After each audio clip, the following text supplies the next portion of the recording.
You are most welcome, listen and watching the online live video class. তো আমার সামনে উপবিষ্ট আমার প্রাণপ্রিয় দশম শ্রেণীর শিক্ষার্থী ভাই ও বোনেরা, তোমাদেরকে আমি বার্ষিক পরীক্ষার সিলেবাসের আলোকে তোমাদের বার্ষিক পরীক্ষায় যে টপিকসগুলো রয়েছে সেই টপিকসগুলো আমি পয়েন্ট টু পয়েন্ট অর্থাৎ টু দ্য পয়েন্টের আলোকে তোমাদেরকে আমি সেন্টেন্স কানেক্টরের ব্যবহার শিখিয়েছি এবং সেন্টেন্স কানেক্টরের ব্যবহারটা as the similar of completing sentence.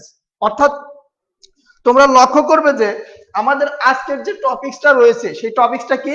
Completing sentence. অর্থাৎ এই কমপ্লিটিং সেন্টেন্সটা সাধারণত অনেক রুলসটা সেন্টেন্স কানেক্টরের সাথে রিলেটেড। ওই কারণে আমি তোমাদের বোঝার সুবিধার্থে আমি অন্য একটি টপিকস নিয়ে ক্লাস নিতে চেয়েছিলাম। তো তোমাদের যেহেতু কমপ্লিটিং সেন্টেন্স একটা গুরুত্বপূর্ণ টপিকস রয়েছে যেটা হচ্ছে তোমাদের লিঙ্কিং ওয়ার্ড বা কানেক্টরস এর সাথে সংযুক্ত, সুতরাং আমি এই কমপ্লিটিং সেন্টেন্সটা শেষ করার পর একটি নতুন টপিকস নিয়ে তোমাদের সামনে ক্লাস নেওয়ার চেষ্টা করব। তো আমরা এখন কথা না বাড়িয়ে আমাদের মূল আলোচনায় চলে যাচ্ছি। দেখো, আমরা এখানে দেখতেছি কমপ্লিটিং সেন্টেন্স। অর্থাৎ কমপ্লিটিং সেন্টেন্সটা কি? অর্থাৎ একটি ইনকমপ্লিটিং সেন্টেন্সকে অর্থাৎ একটি অসম্পূর্ণকরণ বাক্যকে কি করতে হবে? সম্পূর্ণ করতে হবে। কি দিয়ে? অর্থপূর্ণ ওয়ার্ড অথবা ক্লজ দিয়ে। আমরা যদি বলি যে আসলে এটার হচ্ছে ডেফিনেশনটা কি হতে পারে, অর্থাৎ এই কমপ্লিটিং সেন্টেন্স, অর্থাৎ আমরা যদি বলি যে কমপ্লিটিং সেন্টেন্স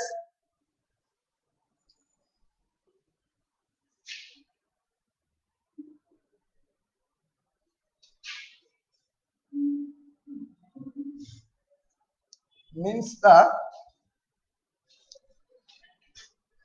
completing the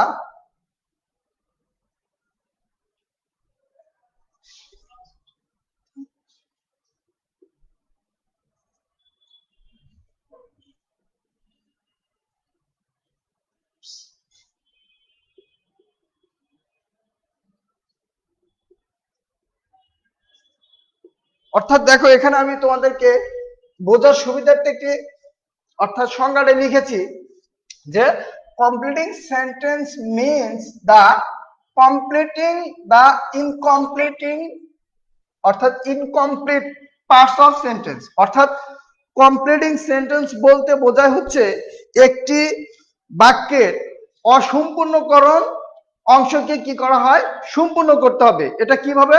অর্থাৎ অর্থপূর্ণ কি দিয়ে? অর্স অর ক্লজ। অর্থাৎ অর্থপূর্ণ অর্স অর ক্লজ দিয়ে যারা কি করতে হয়? সম্পূর্ণ করতে হয়। তোমাদের সিলেবাসে দেখো এখানে কমপ্লিটিং সেন্টেন্স যদি আমরা বলি কমপ্লিটিং সেন্টেন্স, সেন্টেন্সটা সাধারণত এরকম ভাবে তোমাদের সিলেবাসে রয়েছে। অর্থাৎ এখানে আমি যদি বলি কন্ডিশনাল,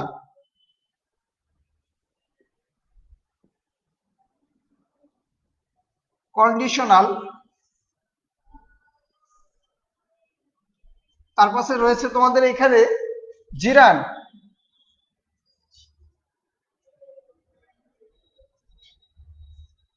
জিরান, তারপরে তোমাদের ধরো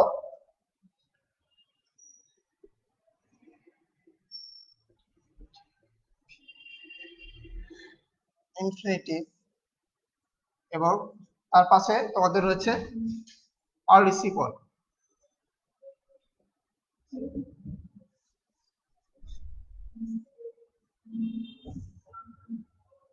দেখো, তোমাদের 5 মার্কের যে অর্থাৎ কমপ্লিটিং সেন্টেন্সের অর্থাৎ সিলেবাস রয়েছে সেই সিলেবাসে সাধারণত 5 সেন্টেন্স বিশিষ্ট ইনকমপ্লিটিং সেন্টেন্সকে কি করতে হয়? কমপ্লিট করতে হয়। সেটা কি দ্বারা?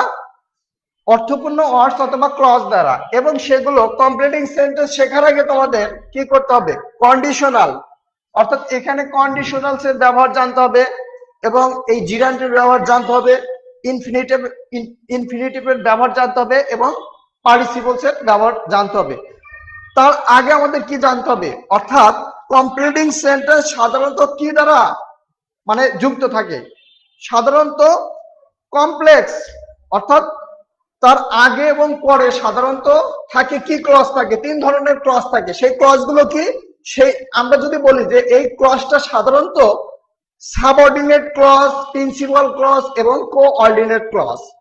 অর্থাৎ আমাদের কমপ্লিটিং সেন্টেন্স শেখার আগে দা স্ট্রাকচার অফ সেন্টেন্সের, অর্থাৎ গঠনগতভাবে যে সেন্টেন্স গঠিত, যেমন সিম্পল সেন্টেন্স, কমপ্লেক্স সেন্টেন্স এবং কম্পাউন্ড সেন্টেন্স, অর্থাৎ এই তিন প্রকার সেন্টেন্সের আমাদের কি জানতে হবে, ইউজ অফ স্ট্রাকচার, অর্থাৎ এর স্ট্রাকচার এবং ব্যবহার এবং এর ফাংশনটা জানতে হবে। তাহলে আমরা এই কমপ্লিটিং সেন্টেন্স আমরা সহজেই এই কমপ্লিটিং সেন্টেন্সকে কমপ্লিট করতে পারবো, এটা আমাদের কোনো বেগ পেতে হবে না। তো আমরা প্রথমে কথা না বাড়িয়ে আমাদের ধারাবাহিকভাবে যে অর্থাৎ পার্টস গুলো কমপ্লিটিং সেন্টেন্সে আমাদের জন্য খুবই এসেনশিয়াল, সেই পার্টস গুলো আমি আজকে আলোচনা করব।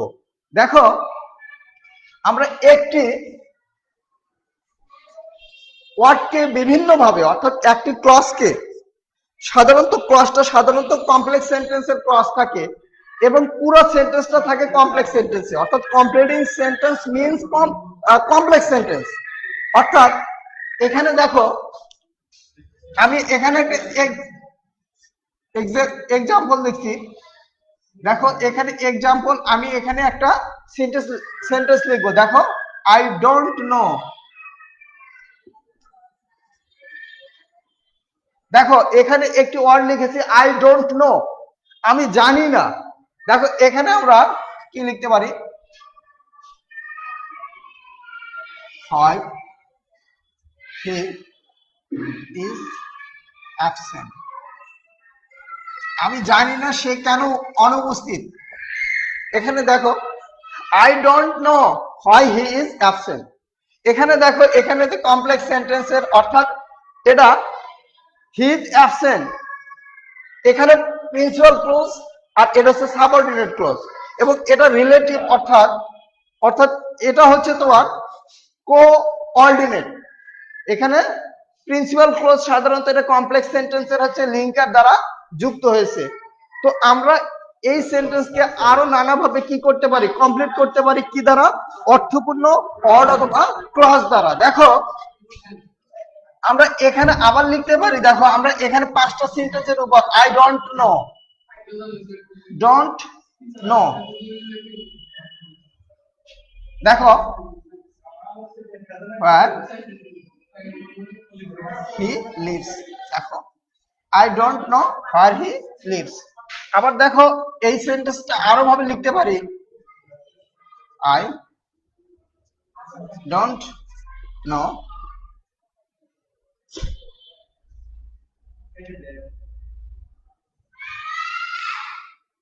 what, এখানে দেখো what his name is।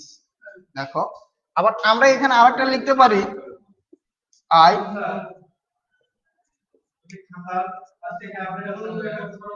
I don't know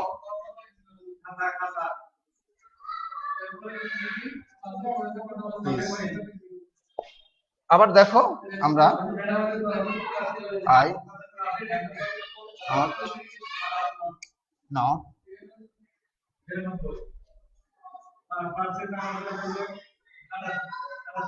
how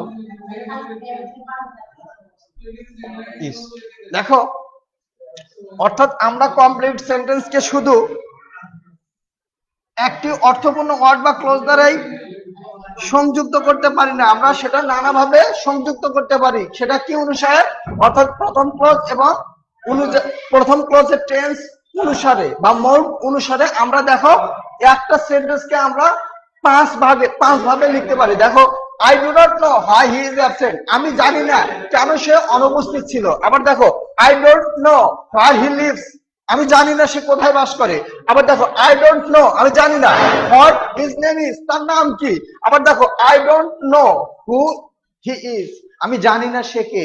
আবার দেখো I don't know how he is, সে কেমন আছে। তাহলে দেখো আমরা একটা ক্লজকে অর্থাৎ একটা ইনকমপ্লিটিং ক্লজকে আমরা এখানে দেখো 5 ধরনের ওয়ার্ড এবং ক্লজ দ্বারা কি করেছি, অর্থপূর্ণ করে তুলেছি। সুতরাং এইগুলো হচ্ছে কি ইনকমপ্লিটিং সেন্টেন্স। তাহলে আমরা এখানে ডেফিনেশন লিখেছে completing sentence means, completing sentence বলতে বোঝায় দা কমপ্লিটিং দা ইনকমপ্লিট পার্ট, অর্থাৎ এই অসমাপ্তকরণ অংশকে উপযুক্ত ওয়ার্ড এবং ক্লজের আলোকে কি করা, সুপূর্ণকরণ। তাহলে তোমরা এখন ধারণা পেয়েছো আসলে কমপ্লিটিং সেন্টেন্সটা কি।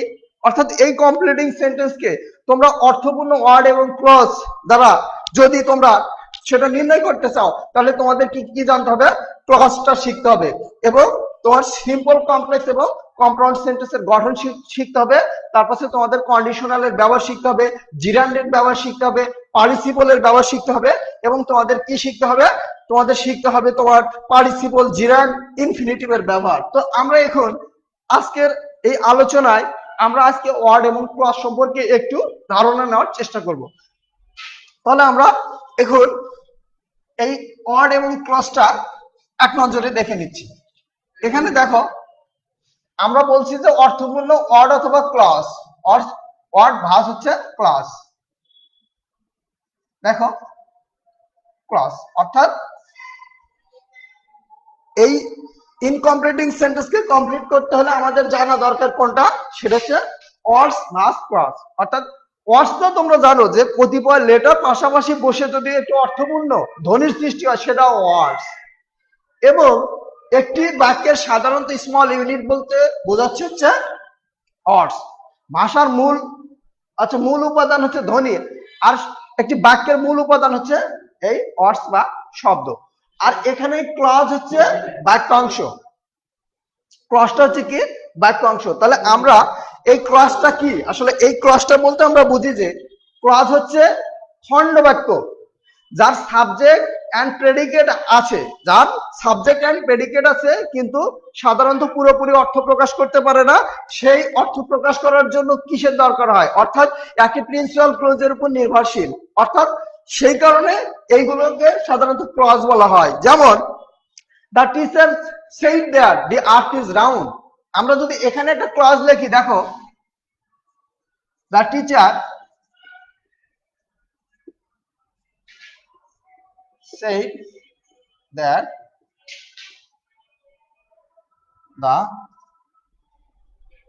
earth is round।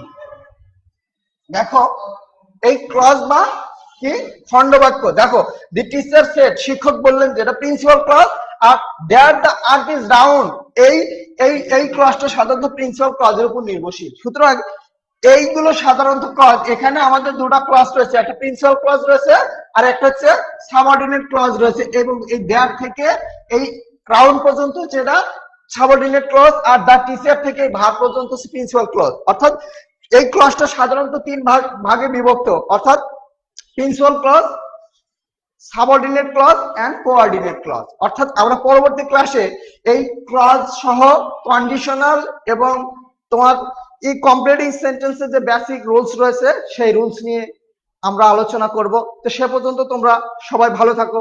সবাইকে ধন্যবাদ এবং শুভকামনা জানিয়ে আজকের ক্লাস এখানেই শেষ করছি। আসসালামু আলাইকুম।